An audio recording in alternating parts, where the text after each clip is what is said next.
참, 하나님 앞에 드려지는 찬양은 우리가 많이 아는 곡이고 항상 부르는 찬양이지만 간결하면서도 참 하나님 앞에 올려지는 우리의 고백이 들어가는 아름다운 찬양인 것 같습니다. 오늘 찬양도 오늘 설교 메시지하고 딱 맞아떨어지는 그 찬양을 준비해서 제가 은혜 중에 그 말씀을 전합니다. 노아도 왔네? 예, 깜짝 놀라서 노아가 오늘 못 온다 그랬었거든요. 자기 중국에 있을 거라고. 네, 죄송합니다. 놀래갖고. 자, 지난 시간에 우리가 지금 이제 한 달 동안의 내내 복음이라는 테마를 갖고 말씀을 나누고 있습니다. 지난주에는 복음이 분명히 구원을 얻는 하나님의 능력인데도 불구하고 세상이 좋아한다고요? 꺼린다고요? 꺼린다고요. 몇 가지 이유가 있었습니다. 복음을 왜 세상이 꺼리는가? 첫 번째는 우리의 죄를 정확하게 지적하기 때문에 기분이 나쁩니다. 구원이 오직 예수님밖에 없다고 하는 구원의 길, 다른 종교에 있는 사람들 싫은 거죠. 예수밖에 구원이 없다고 하니까. 그리고 그 구원의 진리가 예수 그리스도의 말씀을 듣고 믿음으로 그 독생자 아들이 죽은 그 상황에서 그 아들을 믿음으로 구원을 얻는다는 이 지혜가, 이 진리가 믿어지지 않았어요. 그래서 그것을 받아들이기 싫어서, 그 심판이 있는 게 싫어서, 하나님이 있는 게 싫어서 그 복음을 버린다. 자, 그렇다고 한다면 여러분, 세상은 지금도 그래요. 사람들이 지금 저기 그 중앙시장 가면 요즘에는 자주 안 보이긴 하는데 거기 피켓 뜨는 한 분이 계시죠. 그래서 이 이따만한 데다가 써갖고 이제 곧 예수님이 오신다, 심판이 있습니다, 예수님 믿어야지 구원을 받습니다라고 써놨는데 꼭 그 건널목 시로가 좀 길어요. 한참 기다려야 되거든요. 그럼 그분이 딱 해서 그 주변에 누가 서 있을까요, 안 서 있을까요? 어찌감치 떨어져 있어요, 다들. 그리고 이분이 꼭 파란불로 바뀌면 어떻게 해요? 마음대로 갑니다. 참 수고하시는 분인데 그 안에 있는 그 복음의 내용은 성경 내용이 그대로가 맞아요. 그런데 그 내용을 근처에도 가고 싶어 하지 않아요. 그 말씀이 사실인데도 예수 믿는 사람들조차도 그것을 왜 저러고 있어 이러고 피하는 이런 시대를 지금 우리가 살아가고 있습니다. 어떻게 보면 세상은 복음을 거리끼고 공의의 하나님은 안 계셨으면 좋겠고 그래서 그 심판은 없었으면 좋겠고 하지만 우리가 믿기로 하나님은 계셔요, 안 계셔요? 아니, 오늘도 살아계셔요.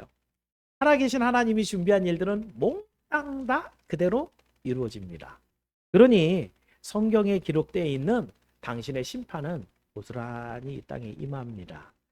중요한 것은 그 심판이 임하기까지 구원이 완성이 돼야 되는데 그러면 하나님은 그 구원을 복음을 통해 어떻게 이루어지게 하실 건가? 오늘 나를 다룰 내용은 그 내용입니다. 오늘 하나님께서 복음을 믿는 자에게, 지금 복음 얘기를 하고 있는데 복음을 믿는 자에게 어떻게 역사에서 그 능력이 우리를 구원하게 하십니까? 오늘 본문 나온 그대로 내용대로 구원을 주시는 하나님의 능력이 복음이라 이거죠. 복음이 가지고 있는 하나님의 능력을 다시 한번 확인하시고 복음 외에 여러분의 의지하는 것이 없이 오직 복음 안에 하나님의 구원을 누리게 되는 여러분이 모두 되기를 주의 이름으로 축원합니다. 그래서 오늘 드리는 말씀 제목 구원을 주신 하나님의 능력, 복음이 테마입니다. 자, 세 가지로 볼 건데 첫 번째로 조금은 도전적인 그런 약간은 앞뒤가 안 맞는 말씀인데 첫 번째 대지를 이렇게 잡아봤어요. 구원은 하나님의 극대화된 능력입니다. 이 약간 불경스러운 말이거든요. 하나님의 능력은 전능하시고 제한이 없어요. 한이 없는 능력. 근데 제가 뭐라 그랬어요? 구원은 하나님의 극대화된 능력이다. 더 정확한 표현하면 뭐라 해야 돼요?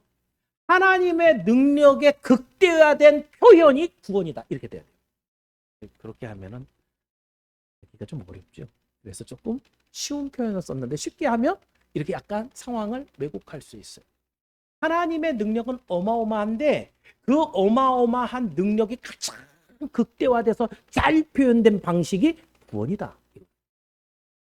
자, 그럼 여러분 16절 말씀을 우리가 지금 3주째 보고 있는데 다시 한 번만 읽어볼게요. 이거 이번에 이제 하면서 외워보시기 바랍니다. 자, 16절 다시 한번 읽어볼게요. 시작.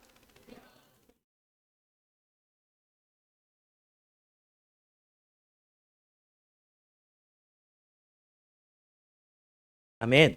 자, 여기 능력. 오늘 능력에 좀 포커스를 맞추는데요. 잘 알고 있는 두나미스이죠. 여기서 나온 단어가 다이너마이트, 퐁 터뜨리는 그런 폭발력 이런 걸 말합니다.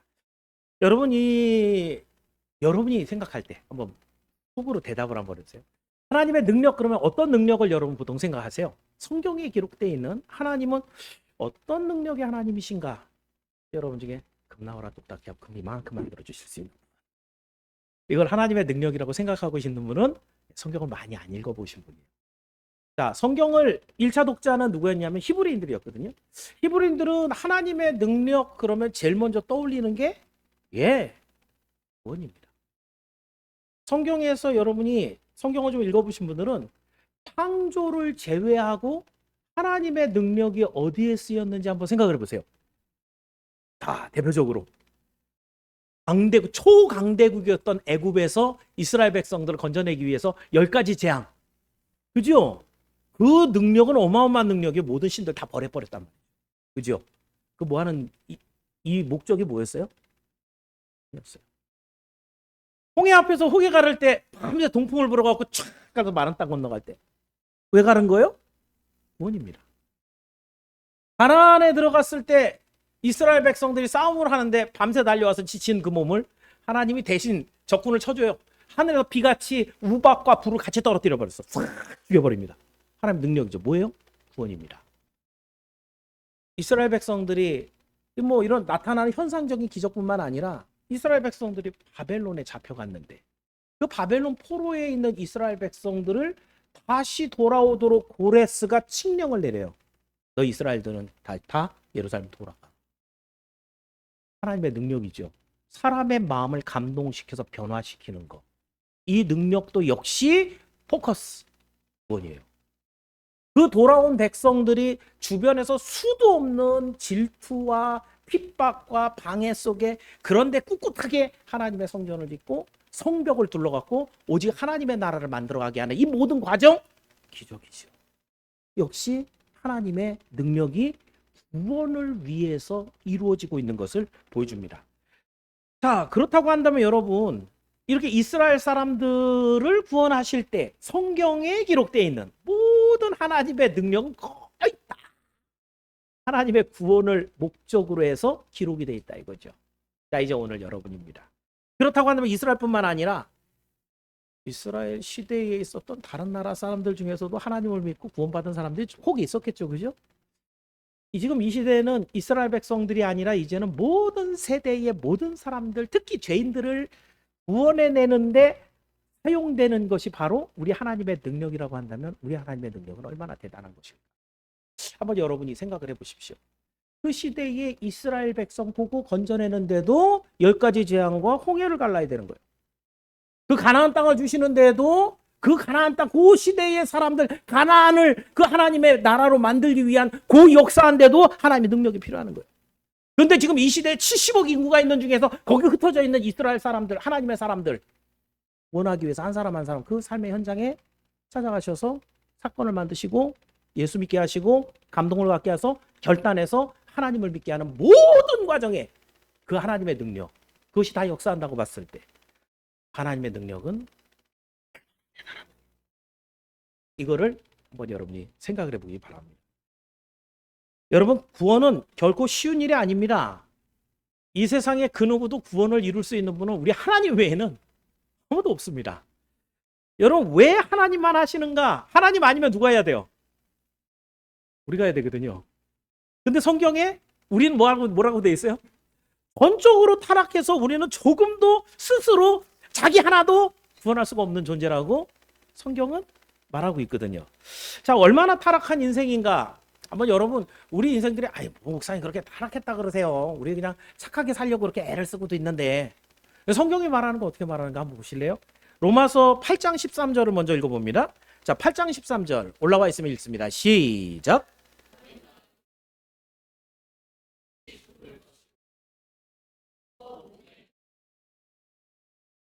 여러분, 육신대로 사는 게 뭐예요? 우리 친구들 계약하면 학교 가야 되죠. 가기 싫은데 가야 되죠. 왜 가야 돼요? 공부해서 대학을 가든지 직장을 가든지 할 거 아니에요. 그죠? 공부 열심히 하는 거 성적 잘 나오는 것, 좋은 대학 가는 것, 좋은 직장 들어가는 것, 좋은 사람 만나고 결혼하는 것, 돈 많이 버는 것, 그래서 병나지 않게 운동 많이 하는 것, 그런 것 때문에 보험 드는 것, 그래갖고 노년에 집 한 채 마련하는 것, 다 여러분 생각이죠. 그죠? 이게 뭐예요? 욕심대로 사는 것이에요. 거기 하나님이 빠져있는 모든 것들은 다 육신대로 사는 거예요. 근데 성경은 단언해서 말합니다. 육신대로 사는 것은 어떻게 된다고요? 육신대로 살면 어떻게? 반드시 한 사람도 빠짐없이 여러분이 잘 산 인생이라고 생각한다면 그게 어떤 인생이냐 이거예요. 돈 좀 많이 벌어서 누구한테 아쉬운 소리 안 하고 손 안 내밀고 우리 아들 딸 그래도 결혼할 때 집 한 칸이라도 마련해주면 그거 잘 산 인생. 말씀 시 죽는 인생 살아버린 거예요. 하나님의 말씀. 하나님의 말씀은 우리가 우리 생각대로 육신대로 살면 반드시 죽는다라고 기록하고 있어요. 자, 다음만 뭐 이것만 그런 게 아니에요. 에베소 엄청 많아요. 에베소 4장 18절. 자, 요걸 더 풀어서 이렇게 써놓고 있습니다. 자, 에베소 4장 18절입니다. 한번 읽어볼게요. 시작.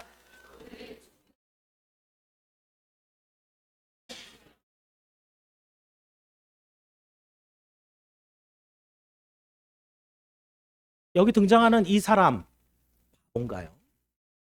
세상에서 좀 멍청하다고 뒤떨어지는 사람인가요?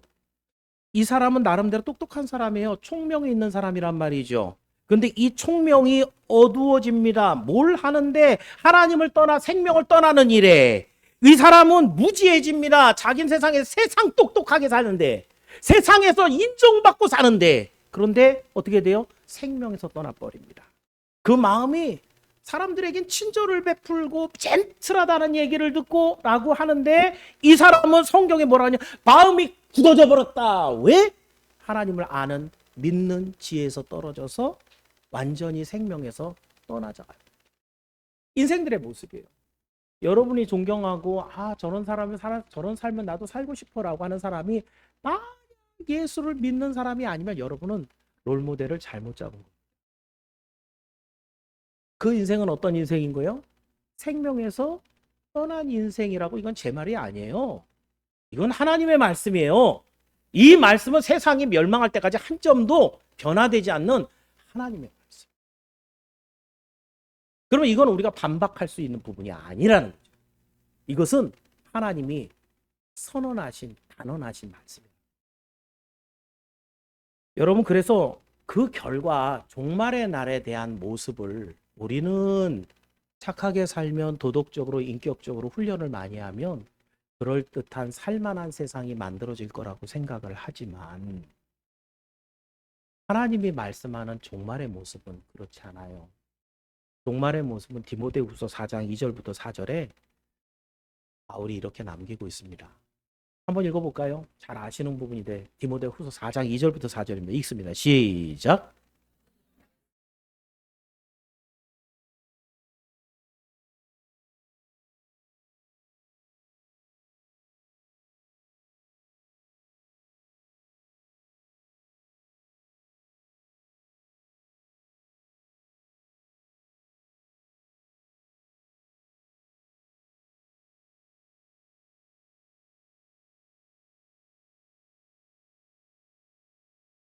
조금 구절이 좀 작게 하지만 여기에 마지막 날에 있을 내용들을 보니까 여러분이 그렇게 바라는 모습이에요? 아니면 원치 않는 그런 상황들이 만들어진 거예요. 사람들이 똑똑해졌잖아요. 교육도 많이 받았잖아요. 그런데 왜 이렇게 종말이 갈수록 사람들이 살기 어려워지는 그런 일들이 이루어지고 있을까요? 사람의 본성적인 삶 때문에. 이것으로 인해서 세상이 마지막으로 갈수록 우리 예수님 말한 것처럼 내가 세상에서 믿음을 보겠느냐, 믿음을 보겠느냐. 주에게서 떠나 생명을 얻는 사람이 하나도 없어지는 그런 시대가 도래하고야 말 거라는 것이 성경의 지적입니다. 여러분, 그래서 인생들은 육신과 마음이 동시에 다 타락한 상태입니다. 마음 안에 들어있는 것이 세 가지로 나누는데 지정의라고 얘기하죠. 지식과 감정과 의지입니다. 이 지정의 세 가지가 있는 사람을 저 사람 굉장히 괜찮은 사람, 교육을 잘 받은 사람이라고 생각을 합니다. 그런데 이것이 타락을 했기 때문에 사실은 지혜가 구원을 얻는 지혜를 몰라요. 감정이 그 하나님의 따뜻한 사랑에 감동하며 회개할 줄을 몰라요. 의지가 그 하나님 앞에 엎드리려고 하는 결단과 결심이 없어요. 그런데 혹여 그 마음을 먹어서 어려서부터 감동을 받아서 훈련이 되어서 마음속에 나 구원받아야지, 예수님 믿어야 되겠어, 그래갖고 마음을 먹었는데 육신이 약해서 못해요. 이게 우리 인생의 본질이에요. 그걸 너무너무 잘 보여주고 있는 게 베드로 아닙니까? 베드로가 예수님을 지키겠다고 얘기한 건 거짓말이 아니었어요. 정말 주와 함께 죽을 자리에 가려고 그랬거든요. 근데 예수님이 겟세마네에서도 하신 말씀처럼 마음은 원이로되 육신이 약하다. 여러분, 내가 마음은 먹었는데 요즘 계속 몸이 안 좋고 그래갖고 교회 못 나와요. 그게 본질적인 우리의 모습이 맞아요. 그걸 어떻게 해야 되는 거예요? 이겨야 되는 거예요. 하나님 앞에, 구원 앞에 나와야 구원이 되는 거예요. 내가 알기는 알아요. 알죠. 못했어요. 내가 그런 감정은 하나님 앞에 죄송한 감정, 그건 느껴야죠. 그런데 구원은 못 받아요. 내가 예수를 잘 믿으려고 생각은 해요. 의지는 있어요. 그것 갖고도 안 돼요. 오직 구원을 이루시는 분은, 그 능력은 하나님으로부터만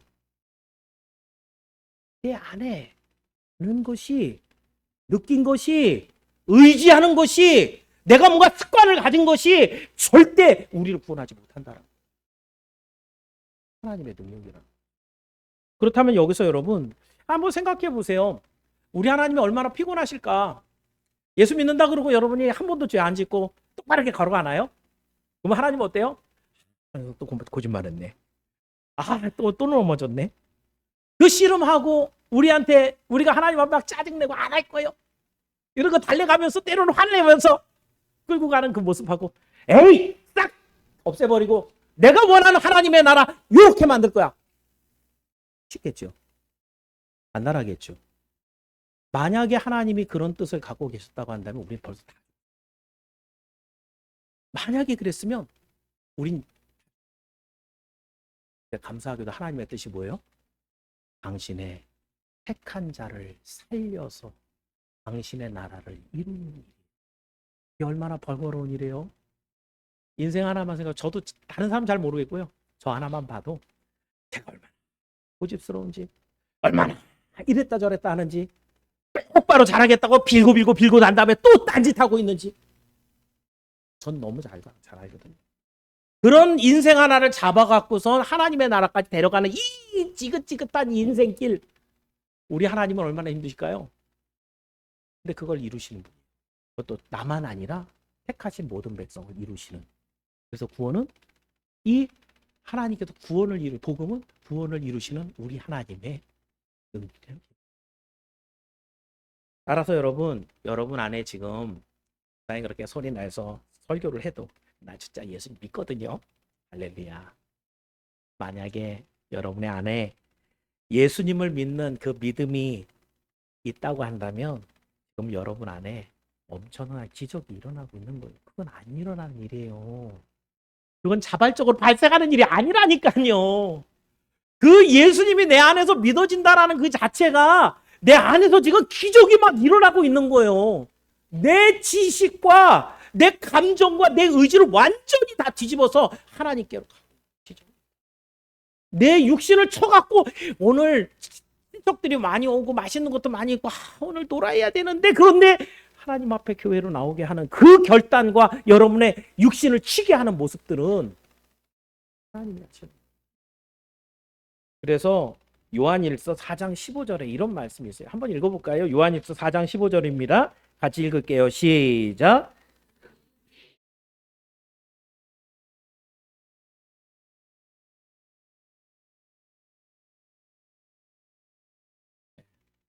가슴에 손을 살짝 들어갖고 한번 같이 딱 계시지요. 내 안에 누가? 하나님, 당신 계시지요? 내 안에 계시죠? 내 안에 하나님이 계시는 거예요. 구원은 하나님의 능력이 임해서 내 안에 이 거지 같은 썩은 문드러서 냄새나는 내 안에 그 존귀하신 하나님이 들어와 계시는 거예요. 이게 구원이에요. 이게 하나님의 능력이에요. 오늘 여러분이 받은 구원을 가볍게 여기지 마십시오. 이건 아무한테 일어나는 게 아니에요. 어제도 밤늦게까지 아버지하고 이제 얘기를 하면서 그런 얘기를 좀 했어요. 전에도 여러분들하고 얘기하지만은 산삼 캐는 신만이들이 산삼 발견하면 뭐라 그래요? 신났다 그러죠. 한 뿌리 갖고 신나는 게 아니거든요. 산삼이 보통 나면 그 자리 근처에 뭉태기로 있어요. 생각을 해보면 씨가 떨어졌으니까 날 거 아니에요. 10년근, 20년근, 50년근 이렇게 됐다고 한다면 거기에 떨어지면서 씨가 또 떨어지고 거기서 번지고 있을 거 아니에요. 멀리까지 가요? 거기 있을 거 아니에요. 언저리 다원. 여러분의 가족이 혹시 예수를 믿고 있다. 신받다예요. 그죠? 복음의 씨가 그 가정에 떨어진 거예요. 한 가정에는 안 떨어졌다고요. 그런 하나님의 은혜가 여러분의 가정에 임해서 나는 당연히 예수 믿어 라고 생각하는 게 그게 당연한 게 아니라는 거예요. 하나님이 복음의 씨를 그 가정에 엄마에게 아빠에게 할아버지에게 떨어뜨려 놔서 오늘 나는 새끼 산삼이지만 지금 하나님 앞에 생명을 받아서 자라가고 있는 하나님의 사람으로 지금 자라가고 기적이 일어나요. 이것을 기억하면서 구원은 그 어떤 하나님의 능력, 하나님 모든 걸 다 할 수 있는데 그 능력이 극대화되어서 표현된 모습이 우리 구원으로 지금 나타납니다. 그걸 기억하면서 오늘 그 능력의 현장에 여러분이 있기를 주님의 이름으로 축원합니다. 두 번째는요. 구원은 오직 복음을 통해서만 성취됩니다. 자, 그렇다면 하나님의 능력이 구원으로 나타나는데 그것을 어떤 과정을 통해서 구원이 이루어지느냐? 바로 하나님은 뭐 다 아는 얘기예요. 하나님 복음 선포하시고 복음이 우리에게 믿어지게 하시고 그 믿어짐으로 구원을 받게 하는 거예요. 간단한 거예요. 그죠? 하나님은 복음을 통해 구원을 이룹니다. 자, 그래서 오늘 본문에 보면 확인을 합니다. 다시 한번 여러분 읽어드리면 이 복음은 모든 믿는 자에게 구원을 주시는. 믿는 사람은 안 줍니다. 네, 믿으셔야 됩니다. 이게 굉장히 중요한 얘기예요. 이게 다녀갖고 얻는 게 아니고요. 믿어갖고 얻는 거예요. 아무리 오래 다녀도 소용이 없어요. 예수 안 믿으면. 모든 믿는 자에게 주시는 하나님의 능력이다. 또 한 구절 볼까요? 사도행전 16장 31절. 빌립보 간수에게 한 얘기인데. 자, 16장 31절 사도행전입니다. 읽습니다. 시작.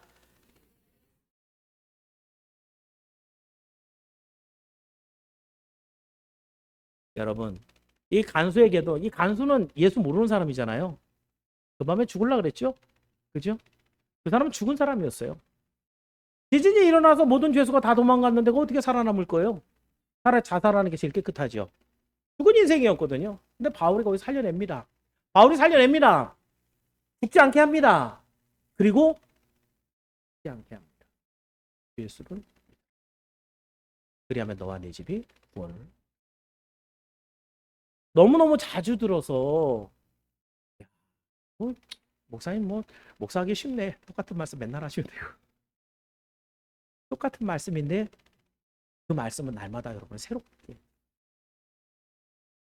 여기에 여러분 이렇게 분명히 복음만 전하면 성경은 반드시 구원을 이룬다라고 말씀을 하는데 여러분의 여기 이제 보면은 다른 교회를 이렇게 섬기고 계시는 분들도 꽤 있어서 여러분 교회 강단도 한번 생각을 해보시고 여러분이 다녔던 여러 가지 교회들 한번 보십시오. 교회를 비난하고 싶은 마음은 없습니다. 이 시대의 교회 강단이 얼마나 복음을 축소시키고 수정하고 있는가. 이거는 교회 전략 세미나에서 아주 자주 나오는 얘기들이에요. 단순한 메시지는 더 이상 능력을 발휘하지 못한다는 걸 전제에 깔고 합니다. 단순한 복음은 예수님을 믿으면 천국 간다라는 이 단순한 복음으로는 어떤 능력을 나타내기가 어려우니까 전략회의를 하는 거예요. 어떻게 하느냐? 사람들의 감수성을 자극해서 사람들이 몰입할 수 있는 상황, 조명, 음향, 온도, 디자인을 다시 싹 해갖고 순서마다 멋있는 찬양이 쫙 하면서 툭 터뜨려서 눈물 툭 흘리게 하는 감성적이게. 지금 이 시대 트렌드에 틀을 맞춰서 사람들이 편안하게 맞아 그거 나도 아는데 라고 하는 공감할 수 있는 그런 접점을 찾아줘야 된다 라고 하면서 사람들을 막 불러들이는 데에 교회 전략회의를 짜고 있어요. 예, 이런 전략회의를 짠 거는 하루 이틀이 아니에요. 제가 기억을 하기도 뭐 20년 전에 갔던 세미나에서도 그런 세미나를 하는데 아주 유명한 강사가 저한테 그때 강의를 우리 담임 목사님이 한번 가라 그래서, 그때 담임 목사님은 신성태 목사님이었는데 가라 그래서 교회 돈으로 이제 강의료를 지불하고 갔는데 거기서 핵심은 여러분들 힘든 일이 있었습니까? 이런 일이 있습니까? 예수님을 믿으시기 바랍니다. 톤에 있다는 거예요. 톤에 있다는 거예요. 모든 사람들이 차분하게 눌러줄 수 있는 톤을 만들어. 그때 당시에 그 강의료가 30만 원. 목사들이 그걸 내고 가서 듣는 거예요. 제가 기가 막혔어요. 와, 목소리만 좋으면 목회자이구나! 4시간만 듣고 나왔어요. 나중에 목사님이 혼내든 말든지 나와. 20년 전에도 그랬어요. 그럼 그 전에는 없었을까요? 지금까지 그 많은 시간 동안 전략을 세우고 트렌드를 맞춰서 가는데 시간이 지나면서 여러분 눈에 보이는 게 어떻습니까?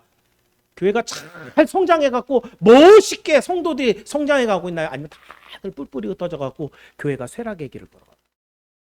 왜 그럴까요? 복음의 본질. 우리가 전해야 되는 복음, 우리가 믿어야 되는 복음이 아니라 껍데기만 붙잡고 있으니까. 그러니까 하나님께서 그 능력을, 여러분 이거의 가장 좋은 예를, 저는 여러분이 만약에 예를 찾고자 한다면 성경에서 찾으시면 돼요. 예가 없을까요? 여러분 군복을 벗어버린 다윗을 한번 생각해 보세요. 소년 다윗입니다. 거인 골리앗과 싸우겠다고 자청해서 나섰어요. 겁도 없죠.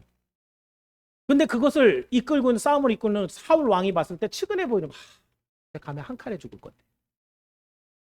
그 당시 여러분 얼마만큼 군비가 없었는지 뭐 그 전이었지만 칼을 가진 게 요나단하고 사울밖에 없을 정도로 군비가 없었어요. 근데 사울 왕이 입고 있는 갑옷이지만 그 갑옷이 흔한 게 아니거든요. 그 자기 목숨을 지켜줄 수 있는 최첨단 무기였단 말이에요. 근데 그걸 벗어갖고 다윗을 줘요. 한 칼에 죽을 거 알면서. 사울도 굉장히 배려를 하는 거죠. 여기서 죽으면은 이 갑옷은 누구 거 돼요? 블레셋 거 되는 거예요. 이 갑옷 잃어버려도 야, 너 용기가 대단하다. 그 조그만 몸으로 이기겠다고 갑옷 입고 너 나간다 그러니까 야, 갑옷이라도 입고 가라. 최첨단 무기를 실어서 입혀줍니다. 다윗이 그 입어봤어요. 입어봤는데 어때요? 무겁고 거추장스러워갖고 다 벗어놓고 나갑니다. 오히려 그 갑옷은 사람들이 볼 때는 야, 그래도 화살 정도는 막을 수 있겠는데, 한 칼 정도는 살점이 좀 안 떨어지게 할 수 있겠는데 라고 하는 충분한 방어막을 갖춰줄 수 있는 그런 갑옷이었지만, 다윗의 민첩함과 다윗이 할 수 있는 모든 일들에 대한 하나님의 능력이, 역사가 나타날 수 있는 것에 대한 거추장스러운 걸림돌이었을 뿐이에요. 하고 벗고 나갑니다. 그 무게와 크기를 다윗은 이길 수 없어서 자기의 하나님만 믿고 나가서 한 얘기가 뭐예요? 너는 칼과 창과 단창으로 내게 나아오지만 만군의 여호와의 이름으로 내게 가라. 감격적인, 사실 생명이 걸려있는, 거기서 자기 목이 날아가야 되는 장면이잖아요. 근데 거기서 만군의 여호와의 이름으로 나가. 그 다윗의 모습은 정말 우리에게 늘 감동이 되는 그런 구절이 아닐 수 없어요. 여러분 어떻게 됩니까? 우리도 사울의 갑옷이 필요하지가 않습니다. 우리한테 필요한 것은 믿음으로 맨질맨질해지는 물맷돌 하나면 돼요. 제가 자주 여러분에게 설명하지만 여러분 맷돌이 차돌 같은 거일 것 같아요. 매끈매끈한, 뭐 시내가에서 주워온 거니까, 그죠? 동그란 차돌일 거고 그 소년 손에 쏙 들어갈 거니까 크지도 않을 거란 말이죠. 그 돌을 갖고 여러분 팔 힘 좋으신 분은 한번 벽에다 대고 세게 던져보세요. 그럼 돌이 깨지든지 아니면 시멘트 거기에 홈이 콕 박히 저기 패이든지 그럴지 몰라도 돌이 박혀요, 떨어져요. 여러분 총알을 들고 벽에다 세게 던져보세요. 그러면 총알이 벽에 박힐 것 같아요, 떨어질 것 같아요? 총알이 뾰족해요? 예, 군대 갔다 오신 분들 총알 어떻게 생겼는지 알죠, 그죠? 근데 여러분 성경에는 어떻게 돼 있어요? 그 물맷돌이 어떻게 됐다고요? 정확하게 이마에 날아가서 폈다라고. 이게 이제 물리학으로 봤을 때는 이게 속도 차이라는 거예요. 전 이과라 이거 설명을 해야 됩니다. 물맷돌의 무게와 이 다윗이 갖고 있는 힘으로는 쓰러뜨릴 수가 없는 거예요. 왜냐하면 쳐내버리거든요. 전장의 역전의 노장인 이 전쟁의 영웅인 골리앗 입장에 이따위 돌 정도는 화살이 날려와도 쳐버릴 수 있는 능력이 있는 사람이에요. 근데 이 골리앗이 아유 네가 나를 개로 여기고 방심했다가 죽은 것 같습니까? 제 스승 목사님이 거기 표현을 그렇게 했어요. 돌을 던진 순간에 하나님이 돌을 야구를 좋아하시는 분들 투수가 140대 던지면은 직구를 배팅볼 투수가 된다 요즘에. 거의 뭐 다 안타 치고 홈런 치고 그래요. 그거보다 20km만 더 빨리 던지면 160km 나오면 강타자들이 헛스윙을 해요. 왜요? 20km밖에 안 빨라져. 140, 160밖에 안 됐는데 오는 거 알아요. 스트라이크 존이에요. 근데 휘두르는데 안 맞아요. 왜? 속도가 빨라서. 이게 여러분이 하나님이 이루시는 기적이지만 하나님은 질서 가운데 당신의 일들을 하시니까 어떻게 이런 일이 일어났을까? 왜 복음은 구원을 이루는 하나님의 능력인가? 그 상황에서 하나님의 능력은 어떻게 간단해요. 끝나요. 돌이 날라온 다 했는데 벌써 박힌 거예요.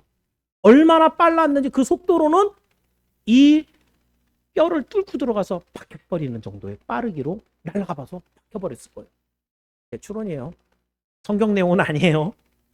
우리가 이해하자면 하나님이 그렇게 역사하셨을 확률이 높겠다는 것이죠.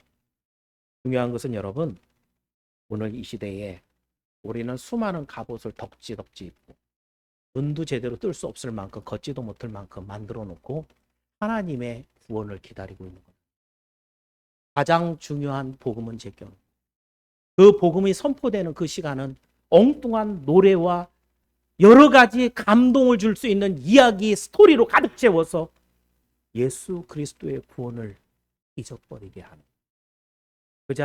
그날 자기 스스로 그 인생을 불쌍하게 여기는 연민의 눈물이나 주르륵 흘리게 하면서 은혜 받았습니다. 하게 하는 가짜 복음으로 번복한 이런 시대에 설교를 하고 듣고 있지는 복음은 구원을 주시는 유일한 하나님의 능력입니다. 여러분, 인생을 구원하신 하나님의 놀라운 능력은 오직 복음을 통해서만 이루어집니다. 여러분, 오늘 제가 하는 설교가 뭐 재미가 있나요? 감동이 되나요? 그렇다고 듣기가 편한가요?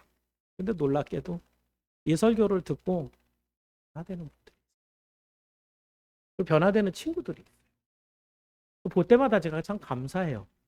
뭐 그런 사람들이 많지 않아서 조금 그렇지만 왜 변할까요? 복음은 구원을 주신 하나님의 능력이기 때문에 그렇습니다.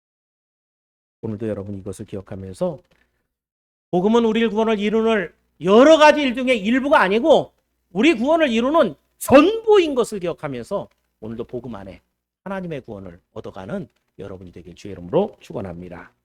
마지막으로 결국 이렇게 얻는 구원은 복음이 주는 가장 큰 선물입니다. 자, 하나님의 능력이 복음으로 와서 복음은 하나님의 능력이 우리에게 복음으로 와서 그 복음이 구원을 이룬다. 자, 이렇게 복음으로 말미암아 주신 구원은 하나님의 가장 큰 선물입니다. 요한복음 3장 17절에 하나님이 이 땅에 당신의 아들을 보내신 이유를 써놨습니다.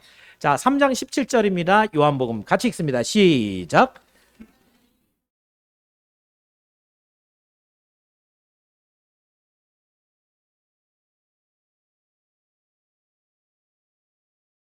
예수님 왜 오신 거라고요? 세상이 뭐 하라고? 구원을 받으라고. 그죠? 그렇다고 한다면 예수님이 오시면 좋은 걸 주셔야 되잖아요. 그죠? 가장 좋은 걸 주셔야 되잖아요. 오셔서 뭐 주신다고요? 구원을 주신다고요. 결론, 하나님이 주신 가장 좋은 건 뭐라는 거예요? 구원이라는 거예요. 하나님이 주시는 가장 좋은 것이 구원이에요. 근데 복 받았다고 하는 사람들이 제가 하나님이 주셔갖고요, 저는 돈을 많이 벌었어요. 하나님이 주셔갖고 건강해요. 하나님이 주셔갖고 직장이 됐어요. 근데 예수님을 합니다. 선물 못 받은 거예요. 착각하시면 안 돼요. 세상에 놀라운 거 다 가졌는데 구원을 못 갖고 있으면 하나님 앞에 진짜 중요한 걸 못 받은 거예요. 구원은 모든 목적 중에 가장 큰 목적이고 구원보다 더 큰 복은 없다라고 성경은 얘기합니다. 특히 예수님은 마태복음 16장 26절에 이렇게도 말씀하셨죠. 자, 마태복음 16장 26절 읽어봅니다. 시작.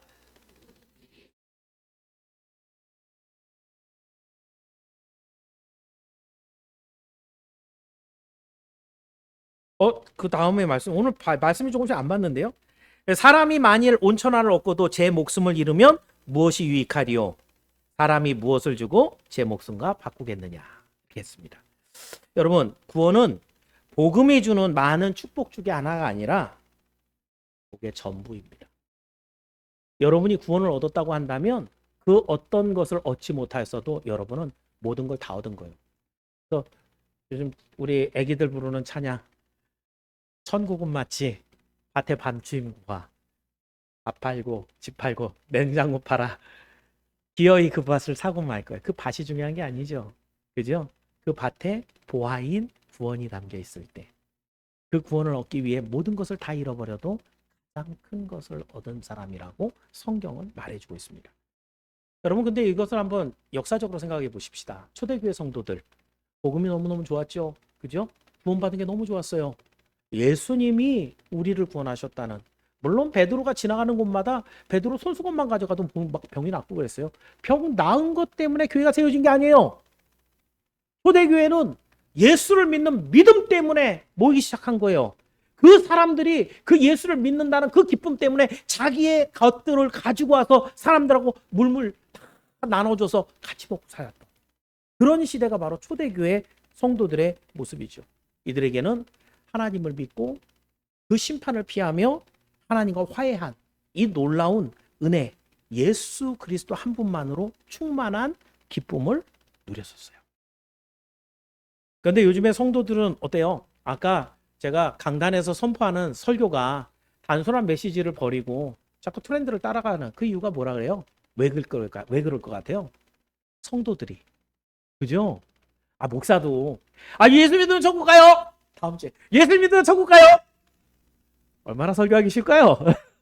그렇죠? 근데 왜 목사가 자꾸 설교를 바꿔보려고 그러고 이렇게 저렇게 바꿔보려고 그래요? 성도들이 복음으로 말미암은 구원으로 만족을 누려.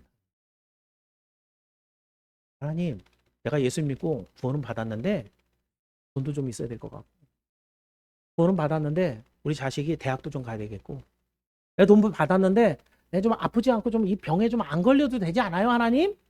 건강도 해야 될 것 같고, 세상에 필요한 것들이 너무너무 많아서 복음은 그때나 지금이나 똑같은데 현대인들은 이 복음과 구원에 더 이상 감동을 얻지 못해서 세상을 잘 들여다보고 있다. 그럼 여러분, 여기에 왜 복음은 그대로인데 지금 성도들은 자꾸 세상을 들여다보고 세상에 있는 복을 더 많이 갖고 싶어 그럴까요? 몇 가지 이유가 있어요.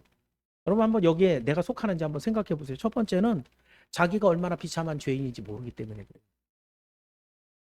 부자는 운명이 바뀌어서 자기 주머니에 있는 모든 것이 다 없어져 빈털터리가 될 때까지 부자는 빵 한 조각이 얼마나 귀한지 잘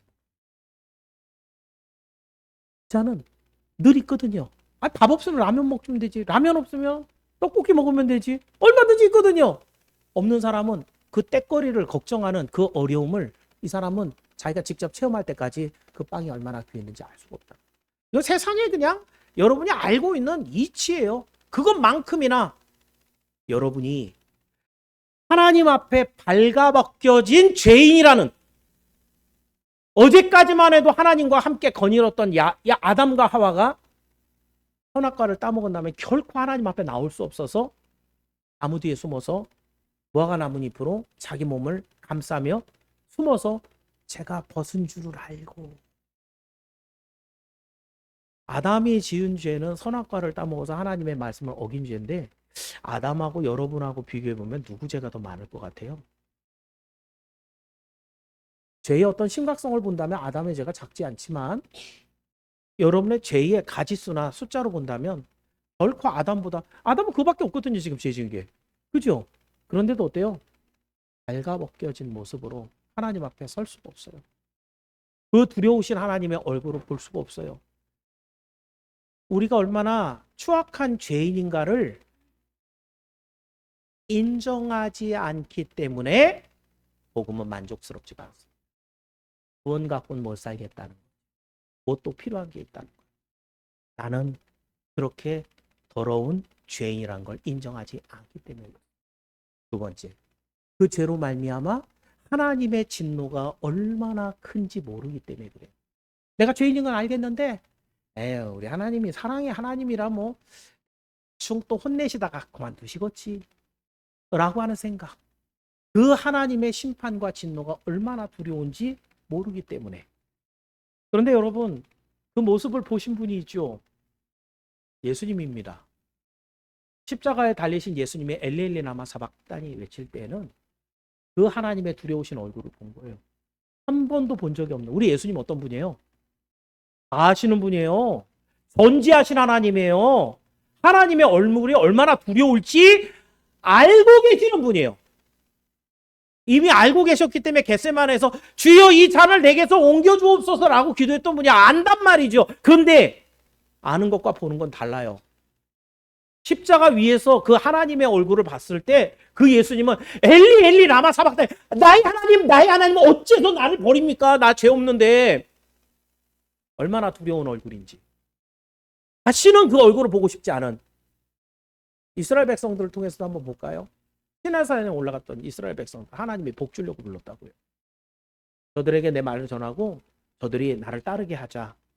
하나님이 직접 하늘에서 얘기하셨어요. 이스라엘 백성들이 하나님의 음성을 들어. 그냥 음성만 들었어요. 화가 난 것도 아니에요.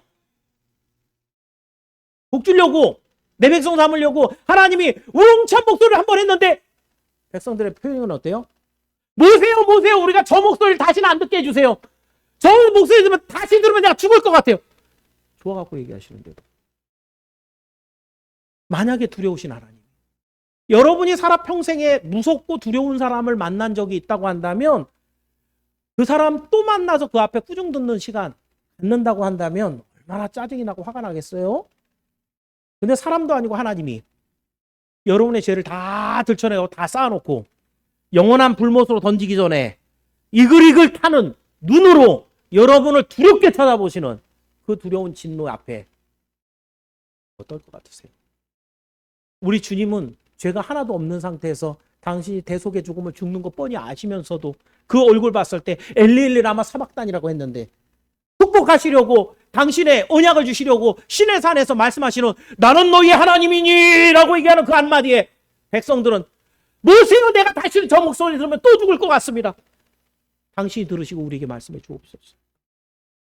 그 하나님의 두려운 얼굴을 보시는 날에는 요한계시록 기록하고 있죠. 사나 나를 깔아뭉개버려라. 저 두려운 어린 양의 얼굴에서 내가 저 얼굴을 보지 않도록. 그런다고 하더라도 안 볼 수가 없어요. 왜 복음이, 왜 구원이 작아진가? 하나님의 두려운 진노가 어느 정도인지 여러분에게 개념이, 그 심판이 무엇인지 여러분이 깊이 생각하지 않기 때문에. 또 있습니다. 세 번째는 그 구원이 얼마나 값비싼 대가를 치르고 얻어진지 모르기 때문입니다. 여러분, 이번에 좀 쉬운 얘기를 해볼게요. 여러분의 아는 사람이 누구한테 받은 명품 옷이 있어요. 근데 이 옷이 안 맞아갖고 여러분한테 아우 당신은 잘 맞을 것 같아 하면서 그 옷을 줬어요. 명품 옷이고 비싼 옷인데 누구한테 받아갖고 선물도 아니에요. 받았는데 나한테 안 맞아서 너 입어 그러고 줬어요. 그 옷을 받은 것과 여러분이 이렇게 검색하다 어디 백화점에 가서 봤는데 너무너무 이쁘고 좋아갖고 똑같은 옷인데 그래갖고 이거 사야지 석 달을 모았어요. 근데 그 백화점에 갔더니 품절됐다 그래갖고 여기 본사에다 전화해갖고 한 달 만에 그거를 그렇게 똑같은 옷인데 어떤 걸 더 신나고 즐겁게 입을 것 같아요? 여러분 중에 공짜로 얻은 옷이 더 재밌지요 그럴 것 같은가요? 여자분들 아시죠? 내 주머니에서 나간 내가 마련해갖고 산 그 옷은 얼마나 귀한지 몰라요. 떨어질 때까지 입고 아마 또 손에서 또 입고 살찌지 않게 그거 나 이 옷 입어야 돼 하면서 살 빼면서 입고 애지중지하게 있겠죠. 구원을 이루시는 우리 하나님의 그 놀라운 능력은 예수 그리스도 보혈로 이루어졌어요. 보혈의 가치. 말씀만으로도 이 세상을 만드시는 우리 주님께서 당신의 피를 흡귀한 피를 물 한 방울 남김없이 쏟았을 때 그 피는 얼마나 비싼 값이 내 주머니에서 안 나갔거든요. 난 고생 하나도 안 했거든요. 근데 거둬줬어요. 당연한 줄 알고 또 어디 가서 구할 줄 알고 이렇게 생각하니 구원과 복음이 별거 아닌 것 같은 거예요. 마지막으로 하나만 더 얘기합니다. 왜 구원을 복음을 이렇게 가볍게 여기는가? 진실로 거듭나지 못하기 때문입니다.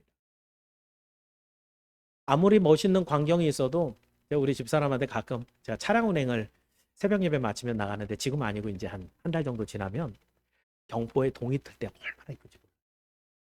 이게 이제 동 틀 때가 한 달 후 정도 되면 한 7시 전후로 뜨는데 제가 그쪽에 이제 항상 권사님 모셔다 드리면서 보는데 그라데이션 한 것처럼 색깔을 어떻게 말로 표현을 못해요.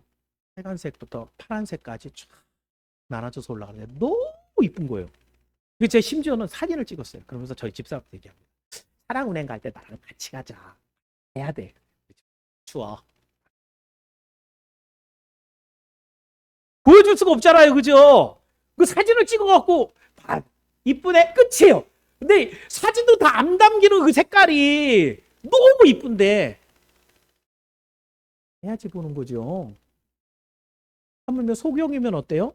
눈을 못 뜨면 아무리 멋있는 경치를 봐도 그걸 보고 와 대단하다. 여기 지금 오늘 동 트는 날은 다른 날하고 다르네. 와 막 이 별빛과 연결이 되면서 본 적이 있어야지. 소경에게는 아무리 설명해줘도 그 이미지가 떠오르질 않아요. 이미지 자체가 없어요. 왜냐면 본 적이 없어서. 그 소경 눈 뜨는 장면에서 한번 보세요. 나무들이 뭐 걸어가는 것 같이 보입니다. 나무가 걸어다녀요? 못 봤거든요. 그 예수님이 눈 뜨게 할 때 뭐 보이느냐? 나무들이 사람들이 걸어가는 것 같습니다. 말로만 들어서 그게 뭔지 모르는 거야 아직도. 완전 떠야 하지 않으죠. 한 가지로 진짜 중생하지 않으면 예수 믿는 가정에 태어나면요. 네가 죄인이야. 왜요? 이런 목사가 지독하게 또 오래 설교하면서 자세하게 가르치면 여기 있는 분들은 하나도 이제 어디 가서 핑계를 못 합니다. 제가 얼마나 우리가 비참한지 상황을 제가 설명을 했어요. 하나님의 진노가 얼마나 두려운지 설명을 했어요. 그래서 이것으로 받는 우리 구원의 대가 예수 그리스도 보혈이 얼마나 비싼 건지 가르쳐 줬어요. 다 알았단 말이죠. 머린 다 알아요. 근데 예수님을 진짜로 믿질 않아요. 내 안에 중생이 없는 거죠. 그러면 넌 뭐 옆집 사람도 받고 앞집 사람도 받고 권사님도 받고 목사님 받고 집사님도 받고 그거 받고 이렇게 때로 올려가면서 오늘도 얘기하십니까? 중생받지 못한 자에게는 동일하게 아름다운 이 복음의 소리가 가슴에 들려지지 않습니다. 여러분, 하나님의 위대한 구원을 듣고는 있지만 오늘도 설교를 들을 때 감동이 없이 그냥 의자만 따뜻하게 데펴놨다가 그냥 집으로 돌아가고 있다면 여러분은 혹시 이 넷 중에 하나 속해 있을 거예요.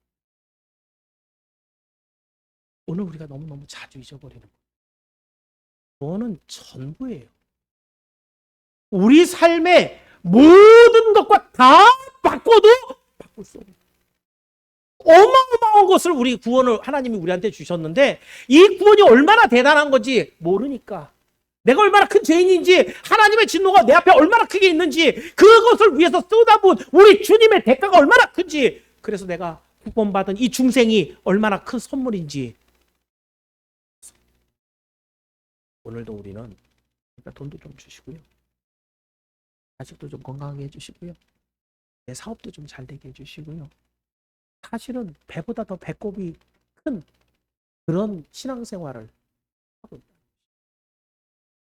그래서는 안 됩니다. 복음을 받은 우리는 구원의 소망을 더 크게 가져요. 구원의 선물은 너무도 커서 세상에 다른 것이 우리 눈에 들어오지 않을 만큼 초대교회 성도들은 그 구원 외에는 아무것도 필요가 없다는 마라나타 주 예수여 오시옵소서. 나에게 구원을 주셨으니 이제금 오셔도. 가끔 그래서 제가 농담같이 하는 얘기. 오늘이라도 지금이라도 주님 오신다 그러면 괜찮겠습니까? 아니야, 예수님 조금만 더 있다 오세요. 우리 아들 장가 가는 거 좀 보고요. 구원보다 더 큰 게 많은 거예요. 구원보다 더 큰 게 많은 거예요. 하나님이 주신 이 구원이 큰 것이라 세상에 그 찌끄러기 같은 것들이 움직이는 것들은 눈에도 보이지 않는 이런 믿음이 돼야 되는데 근데 복음이 작아지게 기억하면서 오늘도 이 구원 한 가지를 붙들은 것 때문에 여러분 안에 하나님이 주시는 기쁨과 그 환희가 가득 차서 오늘 하루를 주와 함께 기쁨으로 살아가는 여러분이 모두 되기를 주의 이름으로 축원합니다. 사랑하는 여러분, 오늘은 복음이 구원을 주시는 하나님의 능력인 것을 다시 한번 살펴봅니다. 처음부터 끝까지 구원은 인간에게는 불가능한, 인간으로서는 할 수 없는 그런 신적 영역에 있는 것이 구원이었습니다. 그렇기 때문에 그런 우리에게 하나님의 능력이 정말 극대화된 표출로 우리에게 복음이 임한 것이다 라고 했고요. 그 구원으로 말미암아 예수 그리스도 십자가가 결국은 저를 믿는 자마다 멸망치 않고 영생을 얻는다.